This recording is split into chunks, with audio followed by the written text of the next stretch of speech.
तुम्ही पाहत आहात MCN न्यूज मराठी।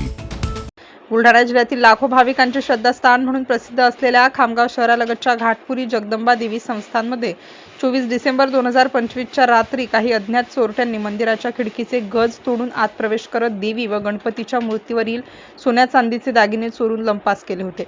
झालेल्या चोरीच्या गुन्ह्याचा या तपासात 5 महिन्यानंतर अखेर पोलिसांनी पर्दाफाश केला आहे। स्थानिक गुन्हे शाखेच्या कारवाईत आरोपीला जेरबंद करण्यात आले असून आरोपीकडून तब्बल 3,20,000 रुपयांचा सोन्याचा मुद्देमाल जप्त करण्यात आलाय। पोलीस अधीक्षक निलेश तांबे, अप्पर पोलीस अधीक्षक अमोल गायकवाड तसेच अप्पर पोलीस अधीक्षक श्रेनिक लोढा यांच्या मार्गदर्शनाखाली स्थानिक गुन्हे शाखेचे पोलीस निरीक्षक सुनील अंबुलकर यांच्या नेतृत्वात ही कारवाई पार पडली।